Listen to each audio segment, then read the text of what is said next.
की नेता कैसी हो?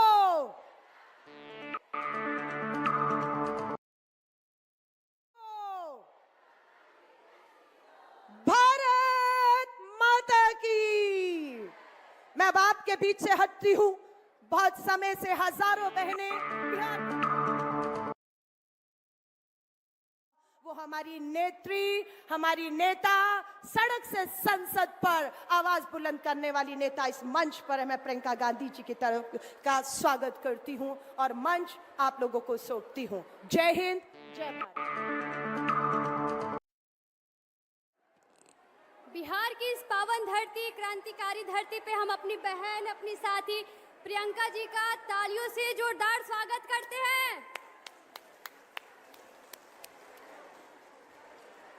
हमारे बीच में साथी प्रियंका जी आई है हमारी बात सुनने। वो समय में जब यहाँ का एक प्रधानमंत्री अपनी बात करने से डरता है, वो बस अपनी मन की बात करता है, हमारी बहन हमारे बीच में आई है हमारी मन की बात सुनने। खूबसूरत तस्वीर आपको और कहीं देखने को नहीं मिलेगी। अक्सर ये होता है कि कोई नेता आता है तो नेता और जनता में एक बहुत बड़ा गैप होता है ताकि जनता और नेता ऐसा ना हो कि जनता 5 साल बाद गायब हो जाए, वो दिखाई ना दे। हमारे साथ नारी गुंजा महिला बैंड है। ये वो नारी गुंजा महिला बैंड है जो कि महिला सशक्तिकरण की एक सच्ची उदाहरण पेश करती है कि दिखाती है। लाख पड़ोसियों की, घर की, पुरुषों की हर एक बंदिशों को तोड़ के जब वो बाहर निकलती है तो नारी गुंजा बैंड बनती है। हम इस नारी गुंजा बैंड के माध्यम से अपनी साथी, अपनी दीदी प्रियंका दीदी का बिहार की धरती पे स्वागत करना चाहते हैं। तो प्लीज आप लोग स्वागत करें।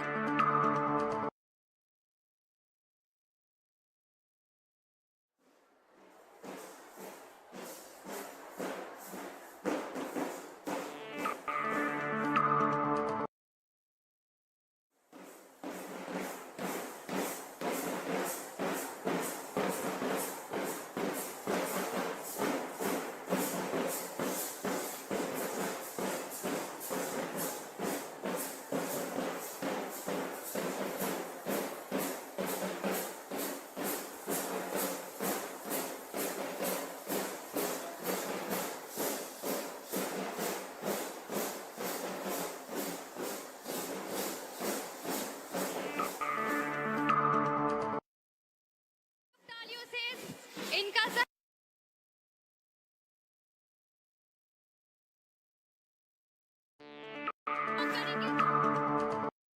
गुंजा बैंड का साथ दे।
आधी आबादी। ये जो महिलाओं की निकली हुई जो धुन थी, आवाज थी, वो आवाज थी उस हर एक चीज के खिलाफ जो महिलाओं को छोटा मानती है, महिलाओं को दोयम दर्जा का मानती है। वो ये सोचती कि महिलाएं कुछ नहीं कर पाएंगी। शायद कभी आपको समय मिले तो आप इन महिलाओं की कहानी जरूर समझिएगा कि वो यहाँ तक पहुँचने के लिए कितना संघर्ष की है। अब हम बात करेंगे महिलाओं के अलग अलग मुद्दे पे, बिहार के अलग अलग मुद्दे पे, कि कैसे महिलाओं को, किस तरीके से बिहार में महिलाओं को अलग अलग मुद्दे पे उनको अलग अलग तरीके से प्रताड़ित किया जा रहा है। मिड डे मील हो, लोन का मसला हो, आंगनबाड़ी हो, रोजगार का हो, शिक्षा हो, स्वास्थ्य हो, या फिर मनरेगा का मुद्दा हो, हर एक मुद्दे पे महिलाओं को कहीं ना कहीं शोषित और प्रताड़ित किया जा रहा है। इसी सब चीज़ों पे बात करेंगी हमारी दीदी और आप सभी के बीच में बैठी कुछ साथी। भले वो एक साथ ही अपनी बात रखेंगी, लेकिन वो अपने एक पीछे लाखों उन महिलाओं की आवाज़ को दर्शाएंगी जो कि यहाँ पे उपस्थित नहीं है। वो एक आवाज़ उन तमाम बिहार की महिलाओं की आवाज़ होगी जो कि यहाँ तक नहीं पहुँच पाई हैं और यहाँ तक नहीं है, लेकिन वो कहीं ना कहीं उन सारी महिलाओं की आवाज़ है जो कि इस मंच से अपनी कहानी को बताएंगी। हमारी जो स्टार्ट होगी तो मिड डे मील पे जो भी साथी अपनी बात रखेंगी, प्लीज हमारे वॉलेंटियर्स उनको माइक दे दें। मेरा नाम विभा भारती हुआ और मैं गया जिला के रहने वाली हूँ। आज पूरे बिहार की जो हमारी रसोइया बहनों हैं 2005 से मध्याह्न भोजन बना रही है, पर सरकार की अभी तक इसके लिए कोई नींद नहीं खुला। और जब अब इलेक्शन की टाइम आई है तो 1600 रुपया बढ़ाई है, तो हम लोग उनके झांसे में नहीं आने वाले हैं। इस बार जो हम लोग प्रण लिए हैं कि इस बार इनकी सरकार जिस तरह से हम लोग प्रतिष्ठा के साथ बनाने का काम किए थे, उसी तरह से इस बार उतारने का भी काम करेंगे, क्योंकि 2,28,000 रसोइया पूरे बिहार की है। एक चीज और है कि अगर जो जिस तरह से हमें सरकारी कर्मचारी का दर्जा नहीं दिया जाता है और जब रिटायर करने की बात आती है तो ये कहते हैं कि आपको 60 साल में रिटायर कर दिया जाएगा। तो हम सरकार से पूछना चाहते हैं कि अगर जो आप सरकारी कर्मचारी का दर्जा दिए ही नहीं तो आप 60 साल में रिटायर करने की बात कहां से लाते हैं। इसलिए हम एक आग्रह करेंगे कि इस बात के लिए भी बात हम लोग का उठाया जाए और इस बार पूरे पर्ण के साथ पूरे बिहार की रसोइया, इन्हें जो विद्यालय में काम करती है, 8 घंटे ड्यूटी देती है, उसके बावजूद भी हमारे माननीय महोदय कहते हैं कि ये तो पार्ट टाइम जॉब करती है। तो इसके लिए हम लोग पूरे विरोध के साथ विरोध प्रदर्शन करेंगे और घर घर जाकर के इस बार बदलो बिहार बदलो सरकार का जो नारा है वो पूरे जोर शोर से करेंगे, क्योंकि ये अंधी और बहरी सरकार है। एक गरीबों का मान सम्मान सुनने वाला नहीं है, एक गरीबों का मान सम्मान देने वाला नहीं है, क्योंकि कमाया हुआ मजदूरी मांगने पर इसे लाठी चार्ज किया जाता है और हटाने की धमकी दी जाती है, इन पर FIR किया जाता है। तो हमें ऐसी सरकार नहीं चाहिए जो मजदूरी मांगने पर महिलाओं पर अत्याचार करे, महिलाओं पर लाठी चार्ज करे, वैसी सरकार हमें नहीं चाहिए। इसलिए हम एक यहाँ से आज प्रण लेकर जाएंगे, एक शपथ लेकर के जाएंगे और पूरे हम लोग बिहार में इस बात को फैलाएंगे कि हमें ऐसी सरकार नहीं चाहिए और इसके लिए हम लोग पूरे जोर जोर से लगे हुए हैं। बहुत बहुत धन्यवाद। दीदी जो कि बच्चों के साथ साथ बहुत सारी महिलाएं जो कि उसमें काम करती है वो भी गुजर रही है उन चीज़ों से। तो अगर आपको कुछ उसमें ऐड करना है, कुछ सवाल करना है, वो जीविका का है, तो हमारे सामने वो 2 दीदी खड़ी है जो कि उन सारी जीविकाओं का समस्याओं को यहाँ पे रखें। सबसे पहले तो प्रियंका दीदी को मेरा नमस्ते और सभी दीदी भैया जितना उपस्थित है मेरा नमस्ते। मेरा नाम किरण देवी हुआ और मैं मुजफ्फरपुर जिला से आई हूँ।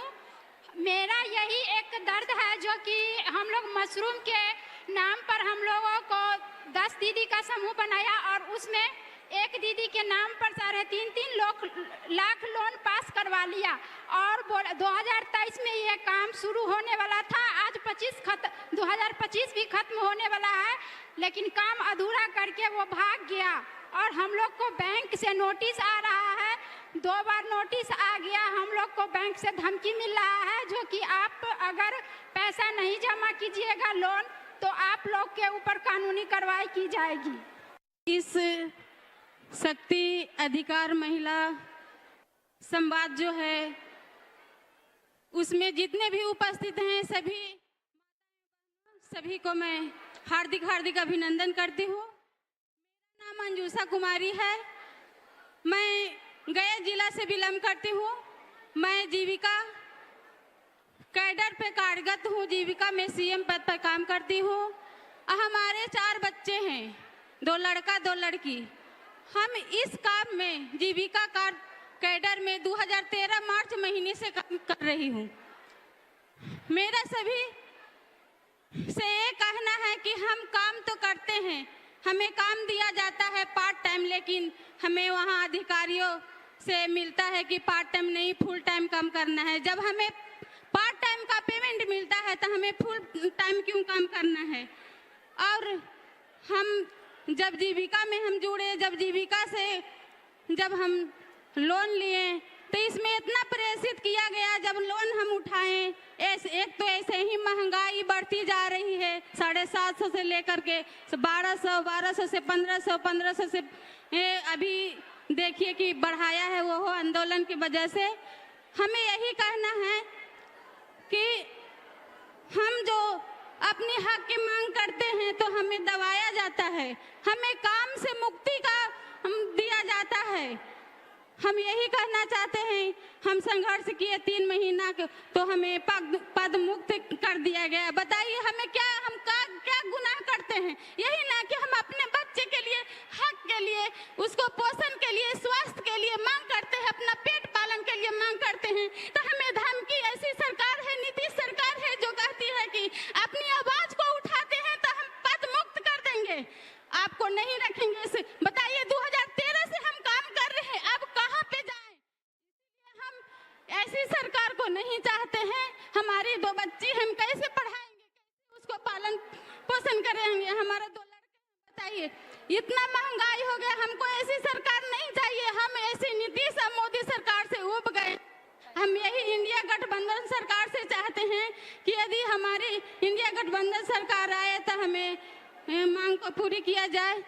और हमें यही के साथ ये ऐलान करती हूँ कि बिहार बचाओ, महिला का अधिकार बचाओ। जय इंडिया गठबंधन, जय जी। बहुत बहुत धन्यवाद प्रियंका जी। ये जो दीदियों ने बताया अपनी जीविका की समस्या, ये किसी 1 या 2 दीदियों की प्रॉब्लम नहीं है। जीविका के नाम पे जो भी कैडर बनाए गए, हमें आशा है कि हमारी साथी जो हैं वो जीविका की समस्याओं को बखूबी समझी होंगी। जो हमारी नेक्स्ट साथी है वो अर्चना जी हैं, जो कि पलायन के मुद्दे पे बात करेंगी कि कैसे जब घर का पुरुष बाहर चला जाता है तो कमाने, तो घर में जो स्त्री होती है उसको किस तरह के अलग अलग समस्याओं का सामना करना पड़ता है। अर्चना जी। जी नमस्ते मैम, प्रियंका जी मैम, हम आपको अपनी बातों को रखने के लिए आए हैं। मेरा नाम अर्चना कुमारी हुआ और मैं सबसे बड़े बिहार के स्लम एरिया कमला नेहरू नगर से आती हूँ और मैं एक हाउस वाइफ हूँ। और मैं इस बात पे बात करना चाहती हूँ, आपसे अपनी बातों को रखना चाहती हूँ कि मेरे हस्बैंड बाहर जॉब करते हैं, बिहार से बाहर, और मैं क्या और मेरे हर फैमिली में सब बाहर जॉब करते हैं। बिहार में कोई रोजगार नहीं है, कुछ नहीं है, कुछ बिजनेस नहीं है। अगर बिजनेस भी कोई करता है तो उसके लिए लोन वगैरह सब लेना पड़ता है। तो मैं चाहती हूँ कि हमारे रोजगार को, महिला हो या पुरुष हो, बिहार में रोजगार दिया जाए ताकि हम लोग अपना जीवन यापन कर सकते हैं। क्योंकि मैं सिंगल मदर हूँ, मेरे हस्बैंड जमशेदपुर में जॉब करते हैं और मैं अपने बच्चों को खुद ही पाल रही हूँ क्योंकि मेरे हस्बैंड है नहीं। तो मैं अपने बच्चे को स्कूल छोड़ना, घर से लेकर सारा काम मैं खुद करती हूँ। और बिना हस्बैंड का एक महिला को, सिंगल मदर को अपने काम के लिए कितना संघर्ष करना पड़ता है ये मैं जान रही हूँ। और मेरे साथ सारी जो जिनके हस्बैंड हो, भाई हो, जिनके पापा हो, जिनको भी बाहर करते हैं, उनको खुद पता है कि उनको कितना प्रॉब्लम या कितना संघर्ष करना पड़ता है। तो मैं यही कहना चाहती हूँ कि रोजगार बिहार में लाए, जैसे गुजरात में हो या सूरत हो या दिल्ली हो, बम्बई, वहाँ क्यों कमाने जाएंगे? हम चाहते हैं कि हमारा रोजगार बिहार में मिले, हर कोई सशक्त हो।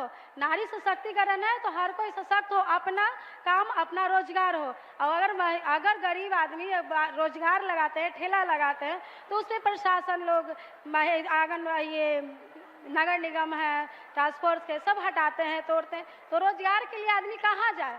बाहर जाते हैं तो बिहारी कहकर लेती करके भगाते हैं, मारते हैं, पीटते हैं। सही ढंग से रोजगार भी नहीं देते हैं और सही ढंग से उनका मेहनताना भी नहीं देते हैं। तो इसीलिए मैं कहूँगी सर मैम कि हम लोग का रोजगार बिहार में दीजिए, ताकि हम लोग सिंगल मदर हैं, जो इतना हम लोग संघर्ष करते हैं, सुबह से लेकर रात तक बाहर जाते हैं, हर कुछ काम करते हैं, तो दूसरे पर डिपेंड ना होकर अपने आप को खुद से करें। मैं बातों को रखना चाहती थी, इसलिए धन्यवाद आपको मौका दिए बोलने का। हमारे साथ सविता जी हैं जो कि अपनी बातों को रख रही हैं। ये हम महिलाओं के ही मुद्दे पे बात हो रही है, गिने चुने बस यहाँ पे लोग खड़े हो रहे हैं, हम सभी की बात हो रही है। वो हजारों महिलाएं जो यहाँ पे नहीं है, वो उनकी बात हो रही है, तो थोड़ा सा ध्यान देंगे। सविता कुमारी, मैं दरभंगा जिला से आशा कार्यकर्ता हूँ, महासंघ गोप गुट की आशा संघ की जिला अध्यक्ष हूँ। मैं वही स्वास्थ्य कार्यकर्ता हूँ जो समाज को हाशिए समाज से दिन रात मेहनत करके सामुदायिक स्वास्थ्य कार्य से जोड़ने का काम की हूँ। हमारे 2 बच्चे हैं, एक बेटा और एक बेटी। मेरे दोनों बच्चे स्कूल जाते हैं। इस काम के तनाव में कभी कभी मेरे बच्चे भूखे स्कूल जाते हैं, मैं उनको टिफिन बना के नहीं दे पाती। दिन रात हमसे काम लिया जाता है। मेरे लिए कोई संडे कोई छुट्टी नहीं होता है। आधी रात को अगर फ़ोन आता है कि आपको ब्लॉक जाना है, तो हम अपने बच्चे को गोद से उतार कर प्रसव कराने ब्लॉक जाते हैं। कहा जाता है कि स्वास्थ्य विभाग की रीढ़ है आशा कार्यकर्ता। कोरोना ऐसे महामारी को आप सब में से कौन नहीं जानते होंगे, उसमें हमने अपने जान को जोखिम में डाल करके काम किया और सरकार अभी तक 1 रुपया हम लोग को नहीं दिए।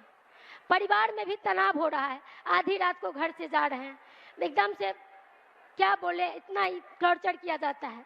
और जो काम हमारा नहीं है वो भी हम पर थोप दिया जाता है। जैसे कि अभी आयुष्मान कार्ड बनाना, वो भी काम हम लोगों से करवाया गया। जो आशा पढ़ी लिखी नहीं थी, वो अपने बेटे से, अपने बेटी से, मान लीजिए एक काम का एक तो आप 5-6 हज़ार रुपया महीना दे रहे हैं, और उसमें से 2 हज़ार तो प्रत्येक महीना भाड़ा किराए में हम लोग को चल जाता है। मेरे पास बचता है वही 3-4 हज़ार रुपया। इस महंगाई के दौर में 3-4 हज़ार से मेरा परिवार चलेगा? 32 दिनों के हड़ताल के बाद 3 हज़ार रुपया मानदेय के रूप में सरकार से हमारा मांग था, और उन्होंने यह स्वीकार किया कि हम मानदेय शब्द करेंगे, और वो नहीं करके ये एनडीए की सरकार बहुत ही छलबाजी से, अभी इलेक्शन का टाइम आया है तो हम लोग को वो 3 हज़ार रुपया, 2500 का जगह 3 हज़ार रुपया, वो भी पारितोषिक शब्द करके, मानदेय करके नहीं। तो मैं निवेदन करती हूँ महागठबंधन की सरकार से, यदि आपकी सरकार हो तो हम आशा कार्यकर्ता को ये रात दिन जो भटकते हैं रास्ते पे, कहीं कोई सुरक्षा नहीं, कब मेरे साथ क्या हो जाए।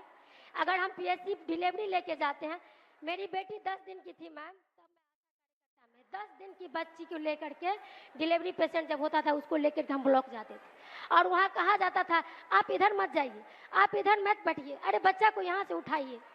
क्या दशा होती थी मेरी, मैं रो देती थी कि मैं क्या करने आई हूँ, स्वस्थ करने आई हूँ, खुद मरने आई हूँ इसमें।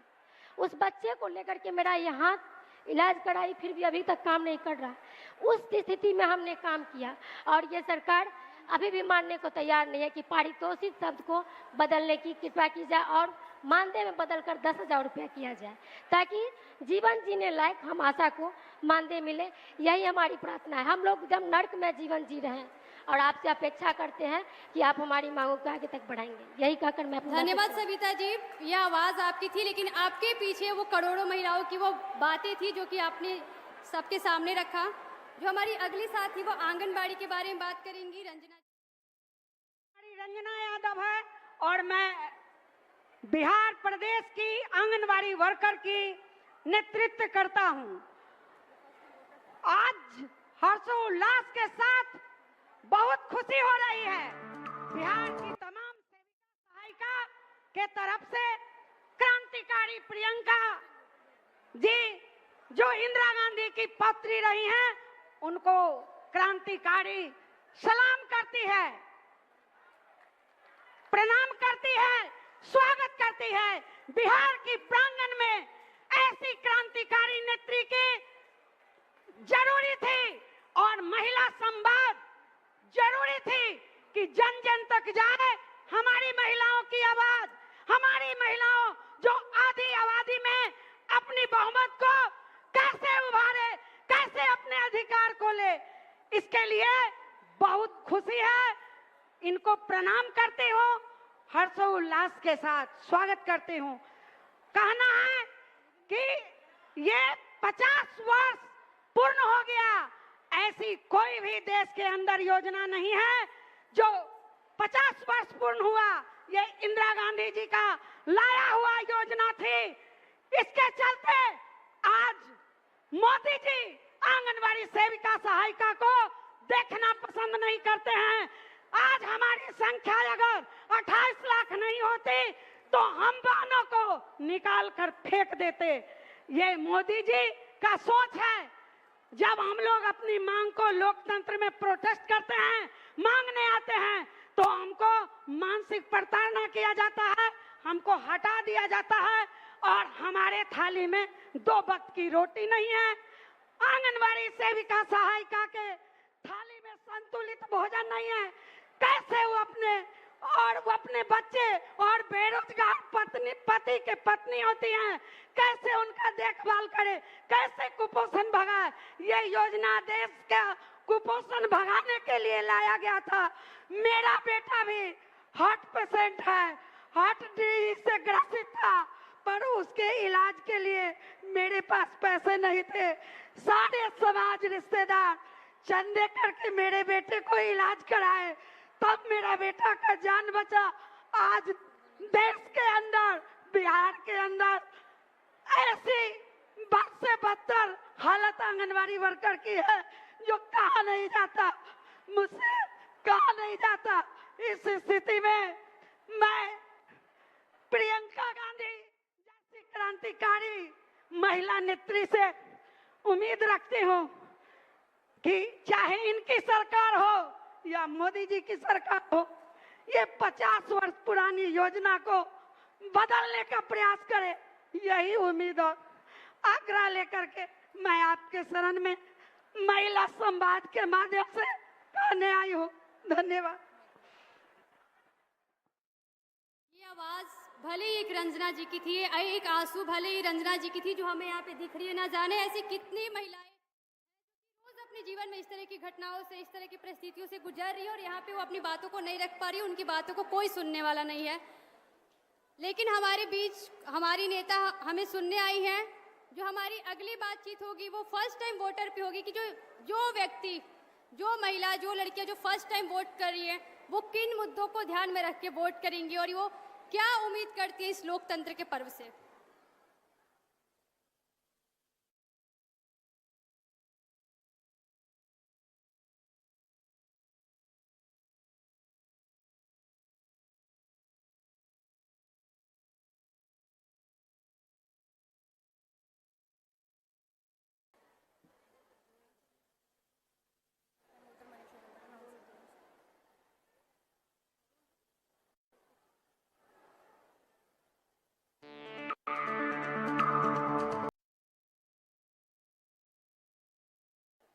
मनीषा और जन्नत जी, आप लोग अपनी बातों को रखें।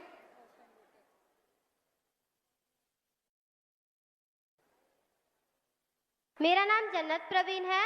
मैं फर्स्ट टाइम वोट डालने जा रही हूँ, इसलिए मैंने सोचा कि मैं अपने ऊपर कुछ बात बताऊं कि आजकल भी लड़की को कॉलेज में जाने में इतना डर लगता है, अनसेफ फील होता है कि मैं बता नहीं सकती। मैं खुद डरती हूँ, कॉलेज जाती हूँ अकेले नहीं जा पाती हूँ, फ्रेंड लोग के साथ जाती हूँ। इसलिए मैं चाहती हूँ कि थोड़ा मतलब लड़कियों के लिए सेफ्टी हो। आजकल बहुत ज़्यादा अनसेफ्टी हो चुका है लड़कियों के लिए। मैं मनीषा कुमारी मुजफ्फरपुर जिला से बोल रही हूँ। मेरे मम्मी पापा फाइनेंस कंपनी से 2 लाख रुपए लिए थे मेरी पढ़ाई के लिए। मैं बिहार पुलिस की तैयारी कर रही हूँ और वो दोनों सुसाइड कर लिए, तो अभी पढ़ाई करने में दिक्कत हो रही है। बिहार पुलिस का तैयारी अभी नहीं हो पा रही है। Yes ma'am. हमारी जो अगली साथी हैं वो बबीता जी होंगी। ये बबीता जी, यहाँ पे बहुत सारी महिलाएं हैं, बहुत सारी महिलाओं ने अपनी अपनी बात को रखा। समय को ध्यान में रखते हुए हमारी लास्ट बातचीत होगी। बिहार में ऐसी बहुत सारी समस्याएं हैं महिलाओं की, जो कि शायद मुझे लगता है कि दिन कम पड़ जाएंगे अगर हम बैठ गए उस पर बातचीत करने। तो ये कुछ गिने चुने मुद्दे थे, गिने चुने महिलाएं थी जो कि अपने पीछे उन लाखों महिलाओं की आवाज़ बन के यहाँ पे बोल रही थी। समय को ध्यान में रखते हुए अब हमारा ये आखिरी होगा, तो बबीता जी आप स्टार्ट कीजिए। मेरा नाम बबीता देवी है। हम जम्मू जिला से आए हैं। सरकारी अस्पताल में काम करते थे, सफाई कर्मी हैं। मैं छोटा जात से पढ़ती हूँ। 18 साल से ड्यूटी करने के भी बाद हम लोग को काम से हटा दिया गया है ठेकेदारी के द्वारा से। ये विनती है सरकार से कि हमको काम में रखा जाए। हम लोग बहुत बिलट रहे हैं। हम लोग का 4 गो बच्चा हैं, बहुत हम लोग तबाह हैं। इसलिए हम लोग को सरकार से विनती है कि हम लोग को काम में रखा जाए। भले ही आज ये जो बातचीत थी वो हमारी लास्ट बातचीत। Mid day meal, anganwadi, loan जैसे मुद्दे, जीविका और फर्स्ट टाइम वोटर्स जो आए और अपनी बातों को बताएं कि किस तरह के चैलेंजेस, किस तरह की जो चुनौतियां हैं वो महिलाएं वर्तमान में फेस कर रही है। पिछले 25 सालों से वो फेस करते आ रही है, लेकिन आज उनको जब ये मौका मिला यहाँ से इस मंच से अपनी बातों को रखने के लिए, तो उन्होंने रखा। मैं आग्रह करूंगी अपनी बहन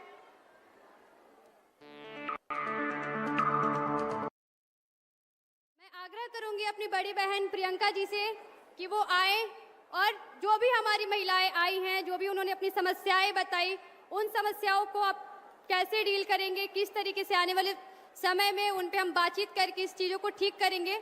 आप आए और प्लीज़ इस पे अपनी बातचीत रखें।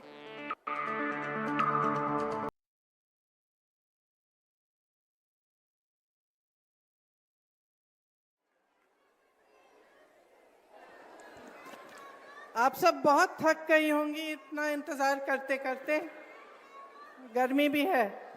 तो सबसे पहले मैं आप सबको धन्यवाद देना चाहती हूँ कि आप यहाँ आई हैं और एक दूसरी की जो समस्याएं हैं उनके बारे में मुझे आपने अवगत किया।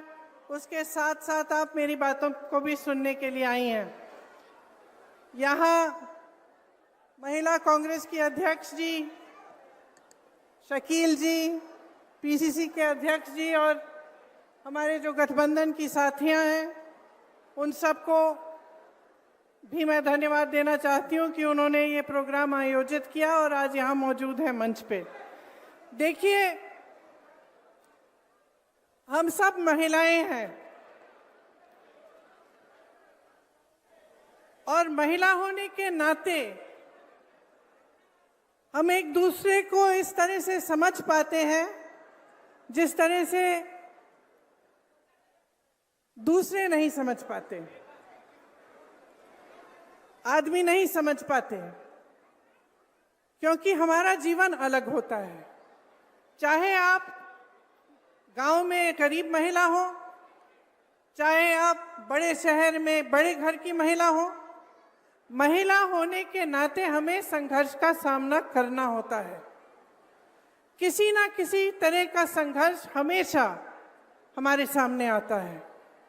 जहाँ तक आपकी बात है, आप इतना संघर्ष कर रही हैं इतने सालों से, 20 सालों से, जब से ये सरकार आई है। आपको क्या मिला है? मैंने सबकी बातें सुनी। एक महिला नहीं थी, आंगनवाड़ी की महिलाएं थी, उनके प्रतिनिधि ने बोला, आशा बहुओं की प्रतिनिधि ने बोला, जीविका की महिलाओं के प्रतिनिधि ने बोला, स्वयंसेवक समूह की महिलाओं की प्रतिनिधि ने बोला, और सबने एक ही बात कही कि हमें सम्मान ही नहीं मिल रहा है। यही बात की अगर ठोस तरीके से देखा जाए तो जो वेतन मांग रही हैं, जो कह रही हैं कि हम दिन रात काम कर रहे हैं, हमें 12 बजे रात को फोन आता है तो हम चले जाते हैं किसी की डिलीवरी कराने। हम अपने छोटे 10 दिन के बच्चे को अपने साथ ले जाकर गए हैं कोविड के समय। तो हमें 24 घंटे मौजूद होना पड़ता है, 24 घंटे तैयार होना पड़ता है काम करने के लिए, लेकिन हमारा सम्मान नहीं है, हमें वेतन ही नहीं मिलता। सब यही कह रहे हैं कि सरकार उनको जो मानदेय दे रही है, कहीं 1500, कहीं 3000, ये कोई मानदेय है? ये आज के जमाने में आप बाजार जाओगे, आपको क्या मिलेगा 3000 रुपए में? 1000 रुपए में क्या मिलेगा आपको? आधी चीजें आप छोड़ के वापस आ जाएंगी, और आपको महीने में 1000 रुपए दिए जा रहे हैं। त्योहार आते हैं, बच्चों की शिक्षा करानी है, बच्चे बीमार पड़ जाते हैं, घर के छप्पर में कोई लीक आ जाता है, पानी आ रहा है, उसकी मरम्मत करनी है। कैसे करते हैं आप ये सब? और जब आपको बुलाया जाता है, आपको हाजिर होना पड़ता है। तो चाहे आप किसी पाठशाला में काम कर रहे हैं, चाहे आप मिड डे मील पका रहे हैं, चाहे आप स्वास्थ्य की सुविधाओं में मदद कर रहे हैं, चाहे कुछ भी कर रहे हैं, आपके 8 से 10 घंटे इसी काम में गुजरते हैं। आप घर आती हो तो ये नहीं है कि आराम से लेट सकती हो। आप घर आती हो तो आपको अपने बच्चों को संभालना है, उनकी पढ़ाई की देखरेख करनी है, किसी का स्वास्थ्य ठीक नहीं है उसका देखभाल करना है, पूरे घर को खाना खिलाना है, परिवारजनों को खाना खिलाना है, और जब तक वो सब सोते नहीं हैं तब तक आप सोती नहीं हो। सच है कि नहीं है? सच है ना? तो ये समाज और ये जो सरकारें हैं, ये आपका सम्मान क्यों नहीं कर रहे हैं? ये मैं पूछना चाहती हूं। आपने सोचा है कि चुनाव आ रहा है, चुनाव के आज शायद 1-1.5 महीने पहले हम चुनाव आ रहा है तो आपको 10,000 रुपए मिल रहे हैं। तो ऐलान हो गया है कि आपको 10,000 रुपए दिए जाएंगे। 20 सालों से यहां कौन सरकार में रहा? 20 सालों से किसने नीतियां बनाई? 20 सालों से ये 10,000 रुपए आपको क्यों नहीं दिए? अब चुनाव आ रहा है तो उन्हें कह दिया कि 10,000 रुपए आपको मिलेंगे, लेकिन ये नहीं कह रहे कि हर महीने मिलेंगे। ये नहीं कह रहे कि आपका मानदेय 10,000 रुपए हो जाएगा, कि उसको बढ़ाकर हम आपको 10,000 रुपए देंगे। ये सिर्फ ये कह रहे हैं कि अब बड़ी संख्या में हम महिलाओं को 10,000 रुपए दे देंगे। क्यों? ताकि आप अपना वोट उनको दें। सिर्फ एक ही मकसद है, एक ही नियत है। महिला पर क्या बीतती है? महिला जब एक जगह से दूसरी जगह जाती है तो असुरक्षित महसूस करती है अपने आप को। अपराध बढ़ गए हैं महिलाओं पे, 10 गुना बढ़ गए होंगे। ये जो लड़की अभी स्टेज पे आई थी, क्या कह रही थी कि मैं जब कॉलेज जाती हूँ दीदी, मुझे डर लगता है, मुझे डर लगता है। पढ़ाई के लिए जा रही है, घर से जा रही है, वापस आ रही है, उसको डर लगता है, क्योंकि इस सरकार ने उसको सुरक्षित करने का कोई काम नहीं किया। महिलाओं के बलात्कार हो रहे हैं, अपराध हो रहे हैं महिलाओं पे, ये लोग FIR दर्ज तक नहीं होने देते। जब आप FIR दर्ज करने जाते हैं, मना किया जाता है। मैंने बार बार ये देखा है। मैं यूपी में काम करती थी, 5 साल काम किया। मेरे ख्याल से हर हफ्ते, हर 10 दिन ऐसा एक केस आता था जहां महिला पे अपराध हुआ है और उसके लिए कोई मदद नहीं है, कोई खड़ा नहीं हो रहा है उसको मदद करने के लिए, वो खुद खड़ी है। नौजवान महिलाएं थी, 20-25 साल की, अपने आप अपना केस लड़ती थी, FIR दर्ज करने के लिए लड़ती थी, उनको भी जला डाला, मार डाला। तो इस समाज को बदलेगा कौन? बदलेगा कौन? जब तक आप अपनी शक्ति को नहीं पहचानेंगे तब तक कुछ नहीं बदलेगा। और मैं तब से, जब से मैं यूपी में काम कर रही थी, जब से मैंने वहां कहा कि 40% महिलाएं कांग्रेस पार्टी से चुनाव लड़ेंगी, चाहे हारे चाहे कुछ ना हो, लेकिन लड़ेंगी जरूर। इसीलिए ये नारा हमने जारी किया था, लड़की हूं लड़ सकती हूं। आपको महिलाओं को ये बताने के लिए कि आपकी एक बहुत बड़ी शक्ति है। आज नीतीश जी, मोदी जी, अमित शाह जी आज इस शक्ति को पहचान रहे हैं। इस शक्ति को पहचान रहे हैं क्योंकि वो जानते हैं कि महिलाओं के समर्थन के बिना वो फिर से सत्ता में नहीं आ सकते।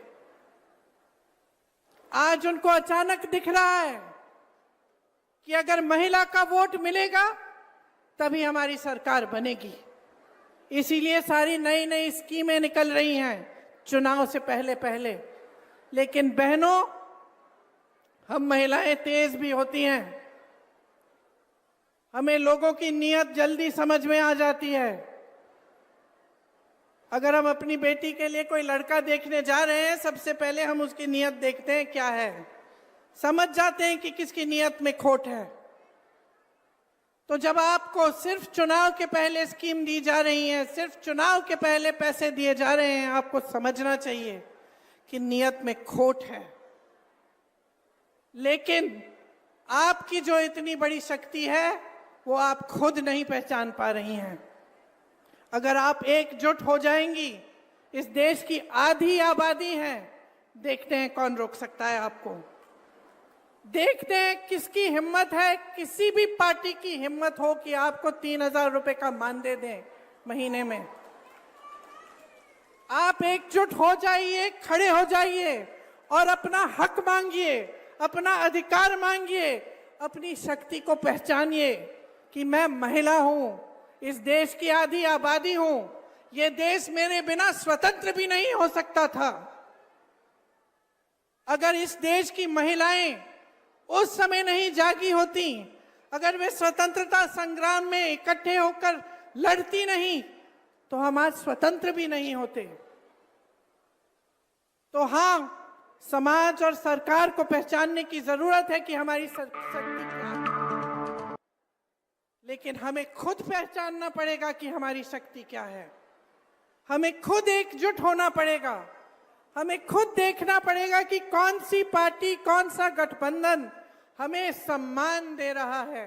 और सम्मान का मतलब ये नहीं है कि चुनाव के 10 दिन पहले 10,000 रुपए पकड़ा दिए, हमें खरीदने की कोशिश है। ये हमारा सम्मान नहीं है। हमारा सम्मान तब होगा जब आपको मानदेय, हर महीने का मानदेय सही मिलेगा।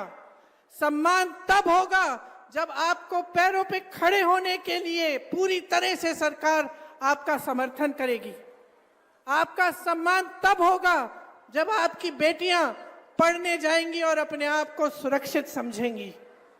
और मैं आपको सीधा सीधा बता देती हूं कि भाजपा की सरकार, नीतीश जी की सरकार आपको कभी इस तरह का सम्मान नहीं देंगे। 20 सालों से इनकी सरकार चल रही है। आप आवाज उठाती हैं तो क्या होता है? यहां मंच पे कहा, आप आवाज उठाती हैं तो आपका मुंह बंद किया जाता है, पुलिस आ जाती है आपको पीटने, आपको गिरफ्तार करने के लिए। क्यों? अपराध कर रही हैं आप। अपराधियों को तो गिरफ्तार नहीं किया जा रहा है, लेकिन आप आवाज उठा रही हैं, आप अपना हक मांग रही हैं। आप कह रही हैं कि मैं 8 से 10 घंटे काम करती हूं, मुझे ये 1,000, 1,500 रुपए का मानदेय, 3,000 रुपए का मानदेय स्वीकार नहीं है, मुझे सम्मानजनक मानदेय दो। तो आपको पीटा जाता है, आपको पकड़ के थाने ले जाया जाता है। ऐसी सरकार कभी आपका सम्मान नहीं कर पाएगी। हमारे गठबंधन ने तय किया है कि जो जरूरतमंद महिलाएं हैं उनको 2,500 रुपए हर महीने मिलेगा। आपके मानदेय की बात हम सब अच्छी तरह से समझ रहे हैं और आपके मानदेय को बढ़ाने के लिए, आपके सम्मान के लिए हम सब काम करेंगे। आपने यहाँ मंच पे कई महिलाओं ने अपने बच्चों की स्वास्थ्य की बात की। हमने तय किया है कि जिस तरह से कांग्रेस की सरकार ने राजस्थान में 25 लाख का स्वास्थ्य बीमा जारी किया था, उस तरह से बिहार में हम उसे लागू करेंगे। इसका मतलब है कि 25 लाख रुपए तक कोई भी स्वास्थ्य सुविधा चाहे वो सर्जरी हो, दवा हो, कुछ भी हो, वो आपको मुफ्त में मिलेगी। ये आपके समर्थन के लिए है, ये इसलिए है ताकि आपको अपने बच्चों के लिए, अपने स्वास्थ्य के लिए, अपने परिजनों के स्वास्थ्य के लिए संघर्ष नहीं करना पड़े। हमने ये तय किया है कि हम भूमिहीन परिवारों को 3 से 5 डिसमिल जमीन दिलवाएंगे। और सुन लीजिए, इस जमीन का मालिकाना हक महिलाओं को दिया जाएगा ताकि जमीन आपके नाम हो, जमीन आपकी हो। ये आपकी शक्ति है जिसे हम पहचान रहे हैं, ये आपका सम्मान है जिसे हम समझ रहे हैं। तो मैं वैसे आपकी बातों को सुनने आई थी, भाषण देने नहीं आई थी। मैं चाह रही थी कि एक संवाद हो, मैं भी समझूं, क्योंकि मैं उत्तर प्रदेश की महिलाओं की समस्याओं को जानती हूं, केरल की महिलाओं की समस्याओं को जानती हूं, अन्य जगहों में जहां जाती हूं मैं समझती हूं। मैं समझना संघर्ष है आपके जीवन में, और जो मैंने सुना क्या है कि आपके जीवन में इतना संघर्ष है, आप पूरे समाज का बोझ उठा रही हैं। आप समाज का बोझ उठा रही हैं, लेकिन समाज और सरकार आपकी तरफ देख ही नहीं रही है। जहां सरकार को मदद करनी चाहिए, जहां आपको सशक्त करना चाहिए, वो काम नहीं हो रहा है। एक बहन ने रोजगार की बात की, कहा कि यहां से तमाम लोग पलायन करके चले जा रहे हैं। इसका मतलब है आप अकेली रह जाती हैं, अकेली सभी संभालती हैं। जो पैसा आता है उससे खर्चा हो जाता है, ऊपर से आप आशा बहुएं हैं, आंगनवाड़ी हैं, आप ये सब काम कर रही हैं, जीविका का काम कर रही हैं, और फिर भी संघर्ष है, अकेली रह रही हैं। तो इतना संघर्ष है, इतना बोझ उठा रही हैं आप, क्या इस बोझ को पहचानना नहीं चाहिए? नेताओं को, सरकारों को क्या आपको नकारा जाना चाहिए? क्या ऐसी बात होनी चाहिए कि भाई चुनाव आ रहा है, चलो अब महिलाओं के लिए जल्दी जल्दी एक स्कीम निकाल देते हैं, 10,000 रुपए पकड़ा देते हैं, हमें वोट मिल जाएगा? क्या ये सही है? मैं सिर्फ ये कहना चाहती हूं कि अपने अंतर्मन में झांको, देखो जीवन क्या है आपका। आप जी रही हो, आप संघर्ष कर रही हो, आप अनुभव कर रही हो। ये मेरी बहन वर्दी पहन के खड़ी है, पुलिसकर्मी है।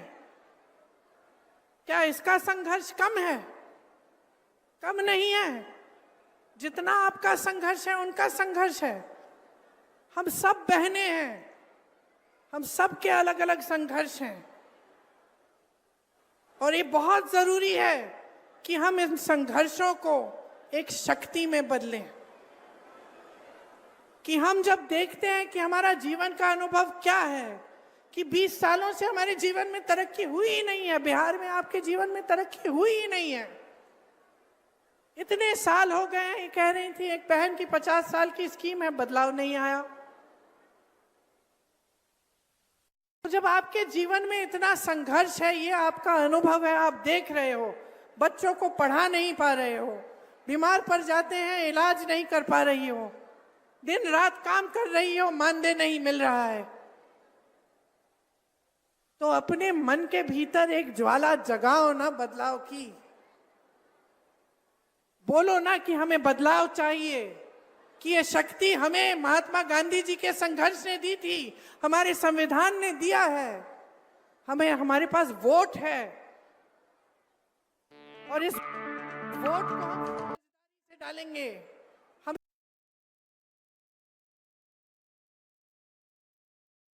हम पूरी जिम्मेदारी इसका इस्तेमाल करेंगे। कहो अपने आप से कि हमें बदलाव लाना है, सिर्फ अपने लिए नहीं, लेकिन सारी महिलाओं के लिए, अपनी सारी बहनों के लिए। जो सरकार, जो नेता महिला की शक्ति नहीं पहचानेगा, जो चुनाव के समय सिर्फ अपने मुंह दिखाने आएगा और बोलेगा कि लो एक स्कीम निकाल दी आपके लिए, लो 10,000 रुपए, लो 5,000 रुपए, उसको सबक सिखाइए, सबक सिखाइए, उसकी नीयत को पहचानिए, पहचानिए कि आपकी अपनी एक बहुत बड़ी शक्ति है जो इस देश की सबसे बड़ी शक्ति है। इस देश का भविष्य आपके हाथों में है। बच्चों को आप पालती हैं, नई पीढ़ी आपके हाथों में है। आप शिक्षा देती हैं, आप समझाती हैं, आप नैतिकता की बात उनसे करते हैं, आप संघर्ष करके स्कूल पहुंचाती हैं, उनको शिक्षा दिलवाती हैं, रोजगार करती हैं, संघर्ष करती हैं। तो मैं सिर्फ इतना कहना चाहती हूं कि अपनी शक्ति को पहचानिए, खड़े हो जाइए, जो सामने आता है, जो जो स्कीमें आपको बताता है उसको पहचानिए, जो सचमुच आपकी भलाई चाहता है उस नेता को भी पहचानिए। मेरे भाई राहुल गांधी ने पूरे देश में संघर्ष किया, किस लिए? सामाजिक न्याय के लिए। और सामाजिक न्याय में शामिल क्या है कि महिलाओं को न्याय मिलना चाहिए, कि महिलाओं को सम्मान मिलना चाहिए। इसलिए आज ज्यादा लंबा नहीं बोलूंगी, सिर्फ ये कहूंगी कि चुनाव आने वाला है, परिस्थितियों को समझ लीजिए। आपकी अपनी परिस्थितियां जो हैं उनको आप समझती हैं, जो चुनावी परिस्थितियां हैं, जो राजनीतिक परिस्थितियां हैं उनको भी समझिए। और ये समझिए कि इस चुनाव में नीतीश जी और भाजपा की सरकार को आपको हराना पड़ेगा। अगर आप सम्मान चाहते हैं, अगर आप न्याय चाहते हैं, तो एक नई सरकार बिहार में बनानी बहुत ही जरूरी, बहुत ही महत्वपूर्ण है। आप सबने बहुत इंतजार किया, देर भी हो रही है, मुझे लग रहा है कि कुछ बहनें जा भी रही हैं, खाना वाना पकाना होगा, काम करना पड़ेगा। इसलिए आप सबको बहुत बहुत धन्यवाद कि आपने इतनी ध्यान से मेरी बातें सुनी। जय हिंद।